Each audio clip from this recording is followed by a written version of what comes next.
Selamat pagi saudara-saudara.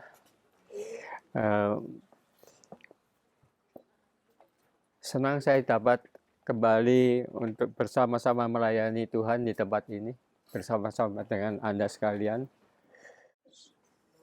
Pagi ini saya mempersiapkan firman Tuhan yang tadi sudah kita baca bersama-sama. Sebenarnya dari tiga ayat, yaitu 2 Korintus 5 ayat 17, Roma 12 ayat 1, dan 1 Korintus 10 ayat 31. Saya akan bacakan untuk Anda sekalian.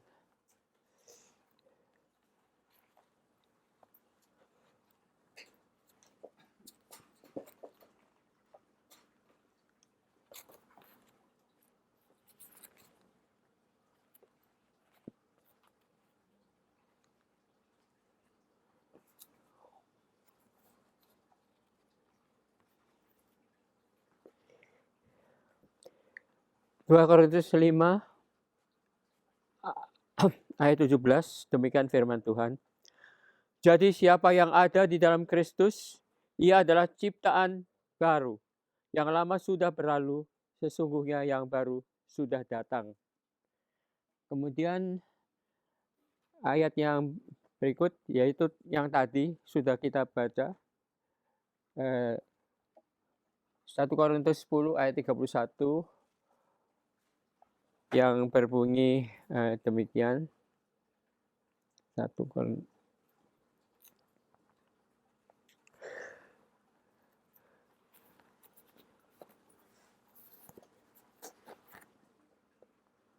Aku menjawab, jika engkau makan atau jika engkau minum atau jika engkau melakukan sesuatu yang lain, lakukanlah semuanya itu untuk kemuliaan Allah.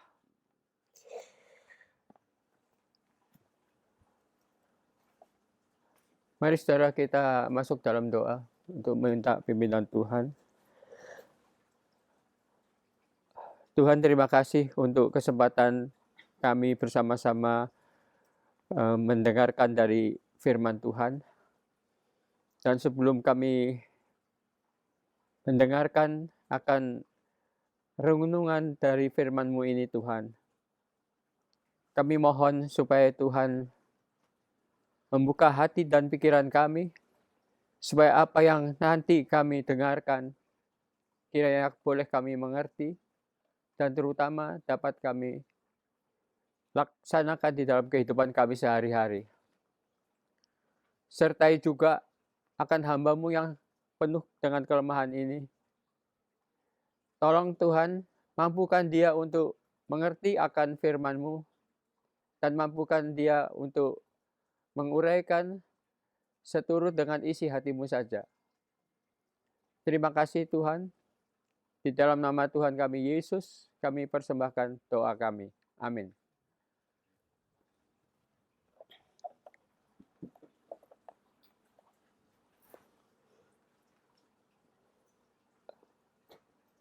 Saudara, judul khotbah saya pada pagi hari ini adalah What am I living for? Saudara, beberapa tahun yang lalu saya mendapat kiriman via WA dari seorang teman saya di Jakarta, yaitu lagu What am I living for, tetapi versi yang baru. Bukan versi yang lama seperti yang kita kenal berpuluh-puluh tahun yang lalu.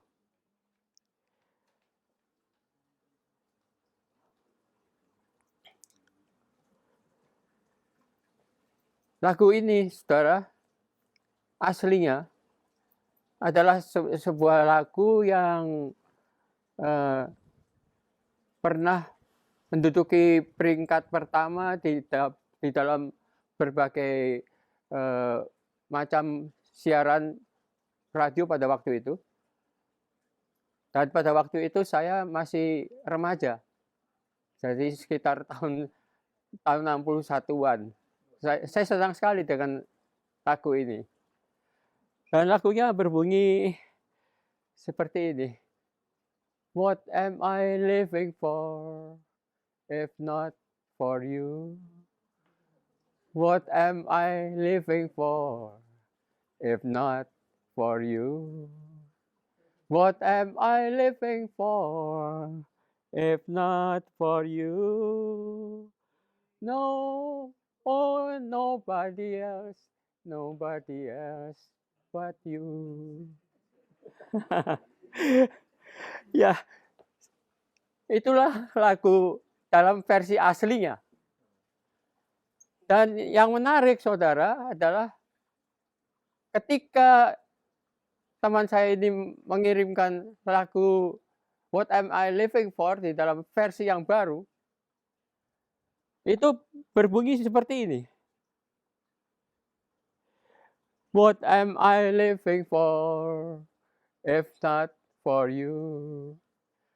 What am I living for if not for you? What am I living for if not for you? Oh, Jesus, nobody else but you.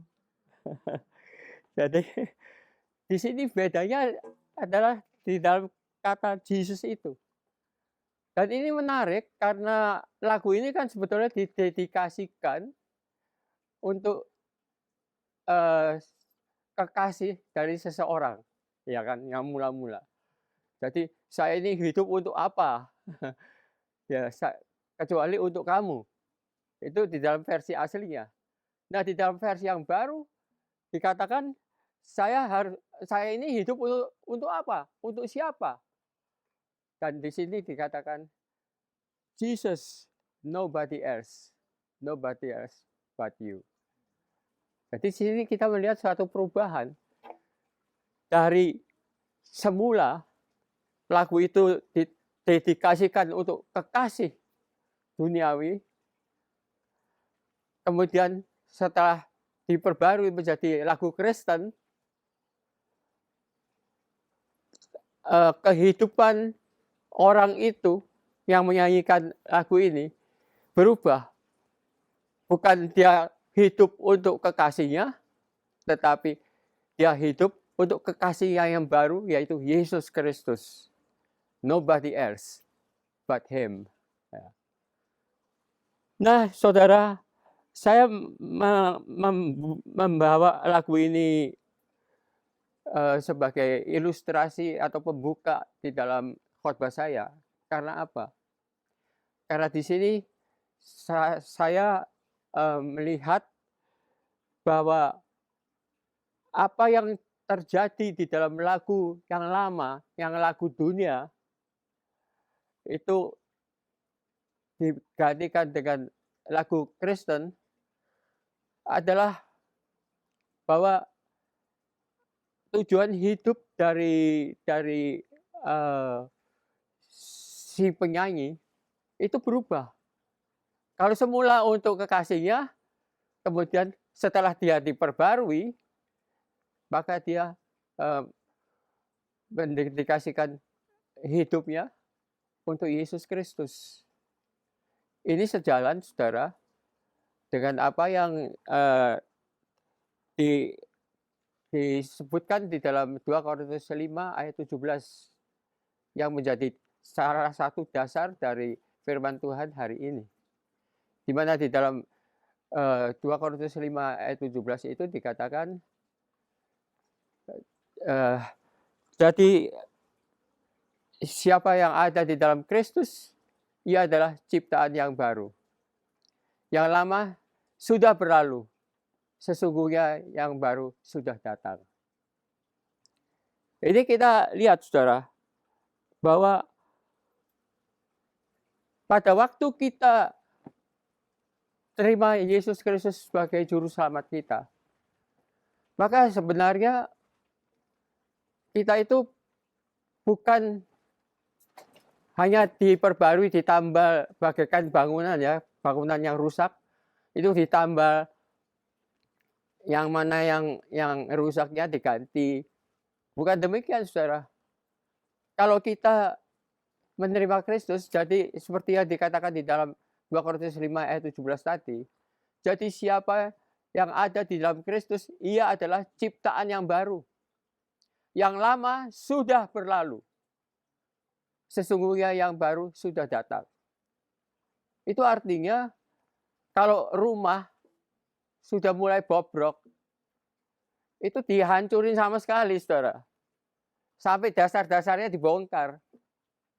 Karena dasar fondasi yang lama itu akan diganti dengan fondasi yang baru, yaitu Yesus Kristus. Dan seluruh rumah itu diganti. Sebab dikatakan dia adalah ciptaan yang baru. Yang lama sudah berlalu, habis sama sekali. Dan yang baru sudah datang. Nah, ini sebetulnya hakikat dari orang Kristen. Pada waktu dia sudah menerima Tuhan Yesus sebagai juru selamat secara pribadi, maka ini yang terjadi. Tetapi saudara, sayangnya di dalam kenyataan sehari-hari,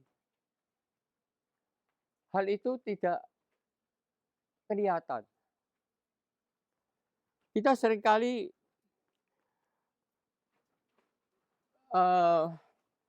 mengaku sebagai orang Kristen, tetapi di dalam tindak tanduk kita tidak mencerminkan akan keadaan kita yang sesungguhnya. Mengapa demikian, saudara? Sebab hidup kita tidak berubah dari dasarnya. Jadi tujuan hidup kita yang lama itu masih kita pegang. Kita tidak rubah itu sama sekali. Sehingga di dalam kenyataan sehari-hari, di dalam pergaulan sehari-hari, apa yang kita kejar di dalam hidup ini adalah sama seperti yang lama. Kita berusaha berbuat baik untuk apa? Untuk mendapatkan keuntungan buat kita sendiri. Jadi tujuan hidup kita ya tidak berbeda dengan yang lama. Kalau yang lama kan biasanya apa yang menjadi tujuan hidup dari kita kalau kita sebelum terima Yesus? Ya kita kepingin hidup kita ya jadi orang yang kaya, orang yang berpengaruh, ya, jadi punya kedudukan yang tinggi mungkin, atau mungkin juga hal-hal yang lain, yaitu kita ingin supaya kehidupan kita pokoknya bisa kita nikmati untuk diri kita. Nah, dan pada waktu kita menerima Yesus sebagai juru selamat secara pribadi, secara nature sebenarnya kita sudah berubah. Tetapi di dalam kenyataan, karena kita tidak mengubah tujuan hidup kita, maka akhirnya ya sami mawon. Apa yang kita kejar ya itu lagi. Hanya untuk kenikmatan hidup kita dan tidak ada yang lebih dari situ. Nah, lalu apa bedanya? Apa bedanya dengan yang kehidupan kita yang lama? Padahal kehidupan kita yang lama dikatakan secara nature sudah berubah sama sekali. Itulah sebabnya, saudara, maka kita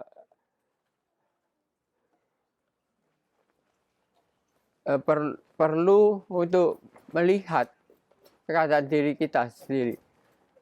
Apakah benar kita sudah menghidupi apa yang sudah kita yang terjadi di dalam diri kita tadi? Saya terkesan tadi pada waktu berita anugerah yang diambil dari 1 Yohanes 1 ayat berapa ya itu ayat 1 Yohanes 1 atau 1 Yohanes 2 ya tadi ya. Iya. Di mana dikatakan orang yang sudah menerima Tuhan Yesus sebagai juru selamat tidak berdosa lagi. Nah, tetapi dalam kenyataan saudara, banyak orang Kristen yang mengaku sudah menerima Tuhan Yesus sebagai juru selamat, tetapi masih saja bergelimang di dalam dosa hidupnya. Nah, mengapa demikian saudara? Itu disebabkan karena tujuan hidupnya tidak berubah dengan tidak konsekuen, berubah sesuai dengan nature yang seharusnya dia terima. Nah, karena itu saudara, pada pagi hari ini firman Tuhan mengingatkan pada kita sekalian bahwa kalau kita sudah menerima Tuhan Yesus sebagai juru selamat kita secara pribadi, maka kita harus menghidupi apa yang sudah menjadi nature kita atau yang sudah menjadi pengakuan dari kita itu sendiri.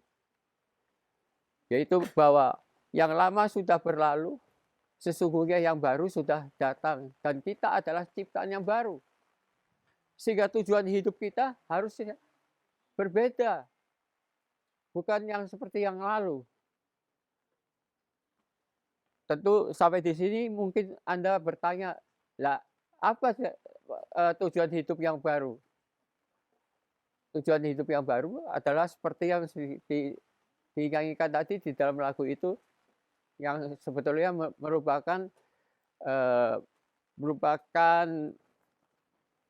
pengekspresi ya dari 1 Korintus 10 ayat 31, di mana dikatakan di dalam 1 Korintus 10 ayat 31 itu, jika engkau makan, jika engkau minum, atau jika engkau melakukan sesuatu yang lain, lakukanlah itu untuk kemuliaan Allah. Nah, seharusnya demikian. Jadi tujuan hidup yang lama kan kita makan, kita minum, kita melakukan segala sesuatu yang lain, semuanya untuk diri kita sendiri kan. Untuk kenikmatan hidup kita, untuk kemuliaan kita. Sekarang hal itu harus berbeda, yaitu kita makan atau kita minum atau kita melakukan sesuatu yang lain, lakukanlah itu untuk kemuliaan Tuhan. Jadi di sini letak perbedaannya. Karena tujuan hidupnya berbeda. Kalau tujuan hidup yang lama adalah semuanya itu kita lakukan untuk kemuliaan kita, untuk kenikmatan hidup kita. Tetapi di dalam tujuan hidup yang baru adalah semua yang kita lakukan itu harus kita lakukan untuk kemuliaan Tuhan. Nah, jadi kita melihat di sini, saudara, bahwa tindakan atau act itu apa ya? Perbuatannya sama, bukan perbuatan. Saya mendadak kehilangan istilah. Aktivitasnya, aktivitasnya sama, makan, minum, atau melakukan sesuatu yang lain sama semuanya. Tetapi tujuannya berbeda. Ya, jadi ini yang seharusnya yang harus kita lakukan sebagai orang Kristen. Karena Yesus mati bagi kita di kayu salib bukan untuk membiarkan kita tetap bergelimang dengan dosa, tetapi justru kita dibersihkan dari dosa, dirubah segala sesuatu. Mulai dari dasar dibongkar, yang lama sudah berlalu, habis semua. Dan kemudian kita diperbarui, diciptakan baru. Mulai dari fondasinya sampai keseluruhannya. Sehingga kehidupan kita boleh menjadi garam dan terang dunia. Yang menyampaikan berkat Tuhan kepada sesama kita. Dan semuanya itu kita lakukan hanya untuk kemuliaan Tuhan yang sudah menyelamatkan kita. Masalahnya, maukah kita? Mari kita renungkan. Amin.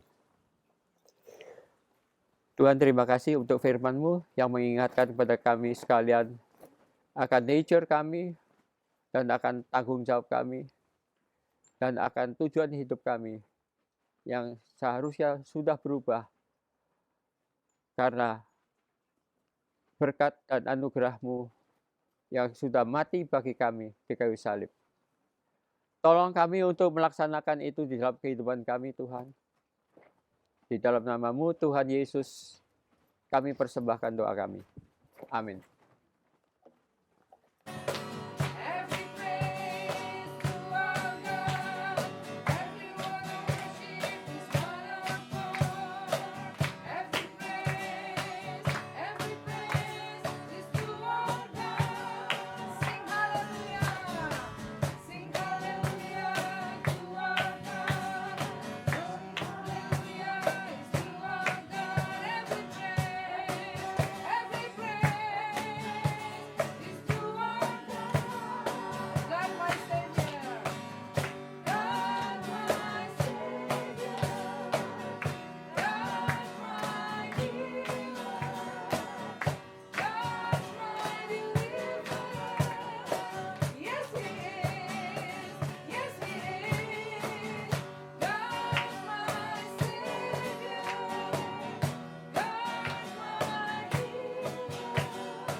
Pagi hari ini Tuhan bangunkan kami dengan tubuh yang segar.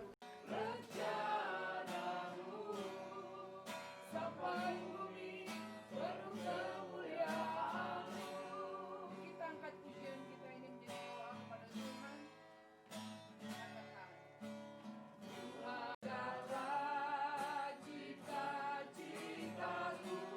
dan kami terang.